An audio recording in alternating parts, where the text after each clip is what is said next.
all, she's a mule. My girls in the back, you know what a mule is? Can you tell me? Correct. You know which one's the mom, which one's the dad?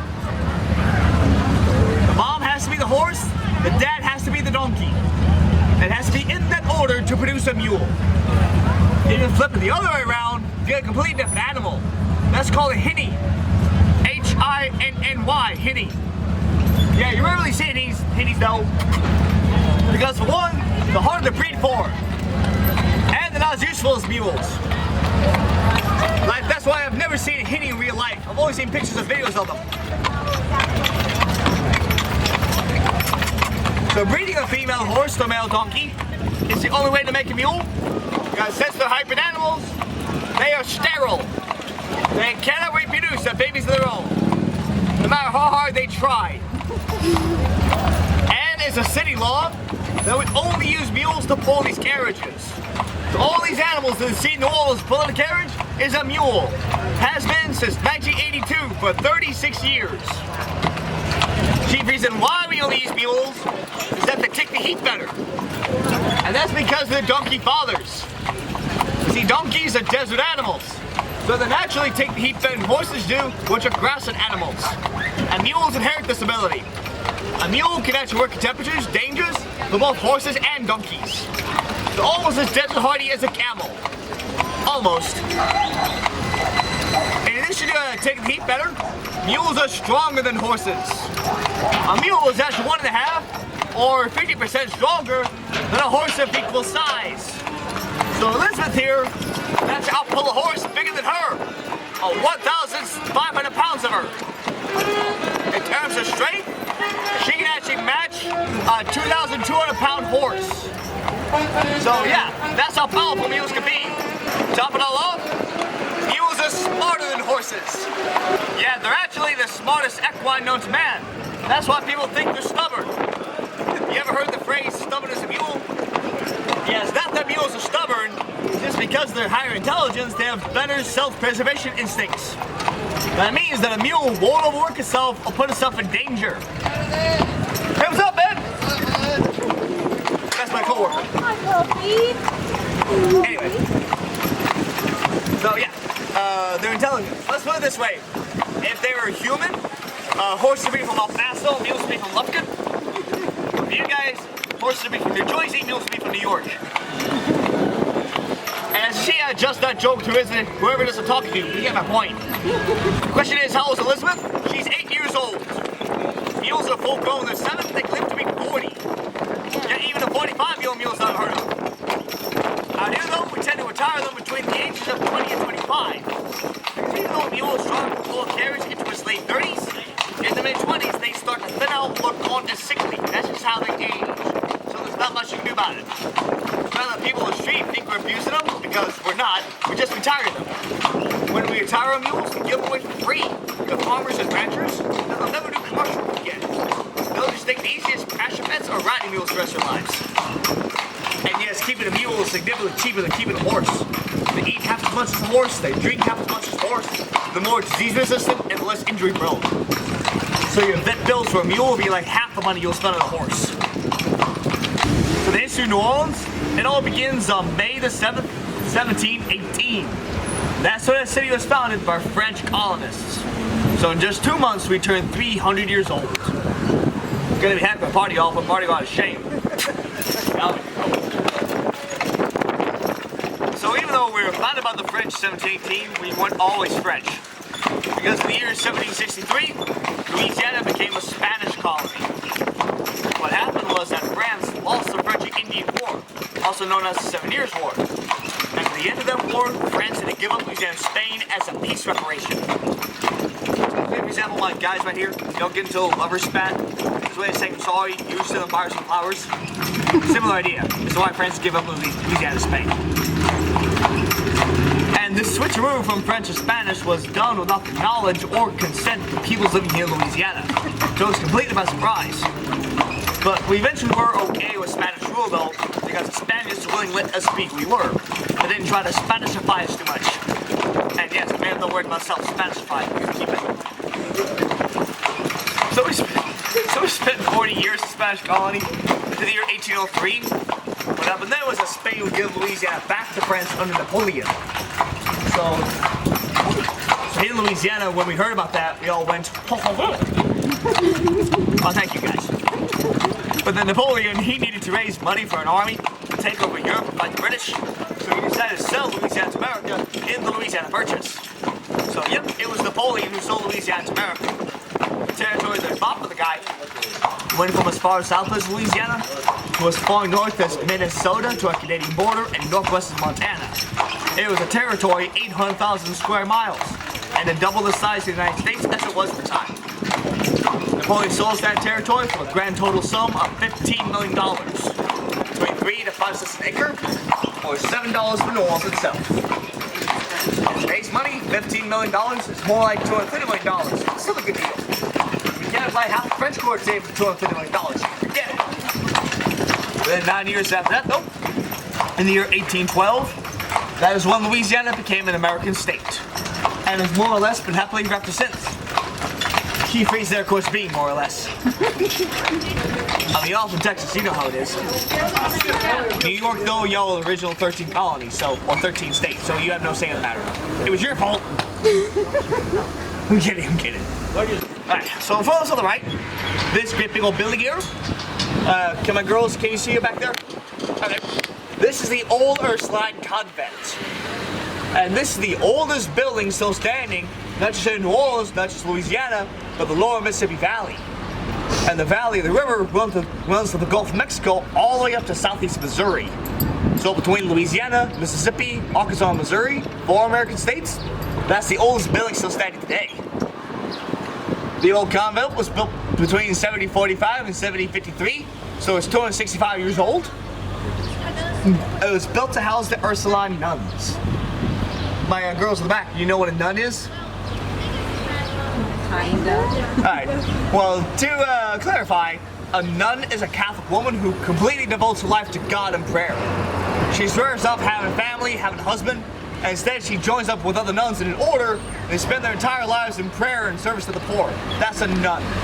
Anyway, so the nuns who lived here were called the Ursuline nuns. They're named after St. Ursula, and some of them came to New Orleans from France in 1727, and they came in to act like the adults in the room. Because the first colonists that ever came to Louisiana from France were not very good ones. They were a collection of vagabonds, beggars, convicts, prostitutes, and anybody else who get out of parish jail. So these are the kinds of people who would say "yee" to colonial government because they're from the hood, but however they're still practicing Catholic. So they would be more willing to listen to and obey nuns than a colonial authority. So the Ursulines then left the convent in 1824 to go to a new facility. After they left, this place then served as a residence for the local bishop. Basically the guy who ran the Catholic Church City, this is where he lived for 30 to 40 years. He was not here by himself lonesome either. He also had an innocent service here as well. So he wasn't here by himself. After the bishop left, this place then served as a church that catered to Italian-American families. Indeed, during the early mid-20th century, there were so many Italians and Sicilians living here in the French Quarter, this nicknamed Little Palermo. This is where that church. Indeed, New Orleans actually has the largest population of Italians outside New York City. So this is where that church. They even had Italian language service here until 1967. Nowadays, though, the old convent is now a museum, dedicated to the Ursuline nuns as well as the Catholic Church of the city. And if you guys are looking for something more to do, it's $8 per person for a full day visit here. So $8 a head, you can stay here for as long as you want. I once came on an off day to do some homework. I was impressed. And you see these gray doors to the church where the Italians went? You can see those radiant crosses. That's a type of papal seal that commemorates the fact that September of 1987, Pope John Paul II himself came to New Orleans. Oh, wow. And went to the old convent as part of his trip. I kind of wish the Pope would come back to New Orleans because after John Paul II's visit, that's when the Saints finally went to the playoffs for the first time in history. So if we can get Pope Francis to come here, we'll come out the Super Bowl. Right, so now you guys may see that we're going through the more residential part of the French Quarter. Believe it or not, 2/3 of the French Quarter is still residential. And the other third of things like the bars, restaurants, hotels, souvenir shops, you got that. And the real estate here is some of the highest in the city. Let's buy this for sale house right here. This little house here could easily sell for $800,000 to $1 million. double shotgun house like this orange one right here, this whole house could easily sell for $1.2 to $1.5 million. So in short, if you want to buy a house in the French Quarter, you're looking between $500 to $600 a square foot. I've seen one listing around here go for 700 square foot. And here's one reason why 2/3 of the quarter is residential, is that a lot of bars and establishments will have apartments or condos above them. It used to be, back in the day, that a merchant or a shopkeeper would have his establishment on the bottom floor of his building. Then he and his family would live above the store.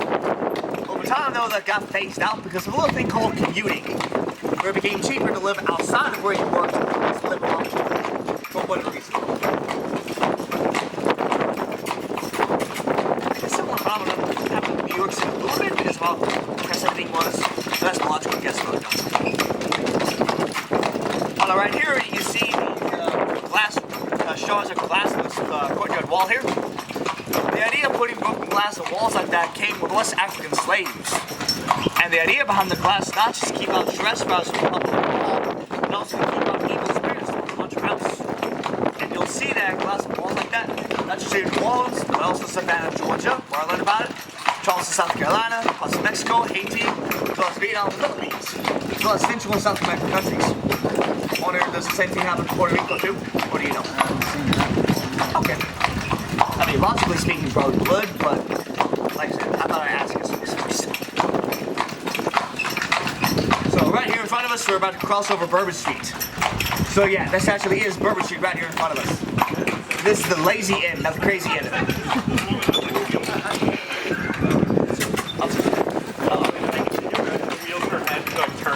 I was like, I should have said Carriage wheels. Can you imagine? Anyway, so yeah, once upon a time, Bourbon Street used to look all like that. It used to be a neighborhood unto itself. But then about 100 years ago, late 1910s, that's when the first fancy nightclubs started appearing on Bourbon Street, coming off Canal Street. Every decade from there, Bourbon Street is actually very normal. I have a buddy of mine who's a native New Orleanian, who's 72 years old. He told me that when he was a child, it was inappropriate for a man to go to Bourbon Street without a tuxedo on, or for a woman to go to Bourbon Street without a gown and gloves. Yeah, even if you're just going to the grocery store, it had to be stepped up to nines. Then Bourbon Street started to become, was today, much more informal, put it mildly, in the early 1970s. That's when gang helter skelter, topsy-turvy, crazy hating. On our right here, you can see this tall rectangular building, the angled roof. It has some vines growing on it. This is an example of slave quarters. And you always know the slave quarters that they're shaped like this, and they're across from or connected to a larger manor house. So yeah, that's how you.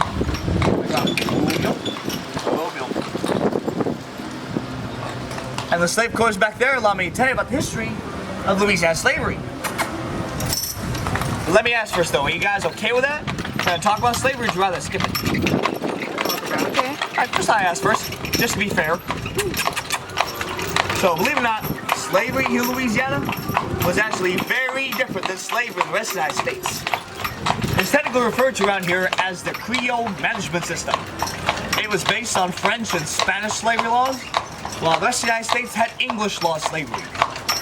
So here in Louisiana, under the Creole management system, slaves would typically work 5 days a week, from sunrise until 3 in the afternoon. They only worked half for Saturdays and had all of Sunday off. But the reason why there's so much free time though, was they were supposed to be self-sufficient. That meant the slaves had to go get their own food and go get their own clothes. Although basic stuff like cornmeal, molasses, and salt and meat were given to them. So to be self-sufficient and take care of themselves, the slaves of Louisiana were allowed to pursue their own jobs and raise their money on their free time. And these could be any craftsman or odd job they could do, like a brick mason or a carpenter, gardener, seamstress. And believe it or not, because they had to be self-sufficient, they were allowed and encouraged to be literate. They're actually allowed to read and write, because if they could read and write, they made them even more self-sufficient, which is exactly what they wanted. And so because they could raise their own money on their free time, it was very rare, but it wasn't happen, they could buy their own freedom. Sometimes even free their families. And that is why Louisiana and New Orleans had the largest population of free people of color in America. I'll give you an example. At the start of the Civil War, there were 11,000 free people of color living here in New Orleans. And of these 11,000 FPOCs, 3,000 were slave owners. So yeah, I'm not kidding you, it was known that a free person of color, basically black guy, could own his own slave, even on plantation in some cases. Because in the end, slavery was all about the money. Like that was something that rich people did back then. Like how lawyers buy Lexuses, similar idea. Now in the end though, I don't want y'all to walk away thinking that the Creole management system was a better form of slavery than what saw the rest of the country, because it was still slavery. It was still technically property, and that was the bottom line. After it became a state, we began to adopt more English law slavery, to kind of match the rest of the country. But even up to Civil War though, they still had some of these off, even with some restrictions in place. Town from too many people. You also might notice that balconies and galleries come down at angles, they slant. That is on purpose. That was a lot of rainwater tip off.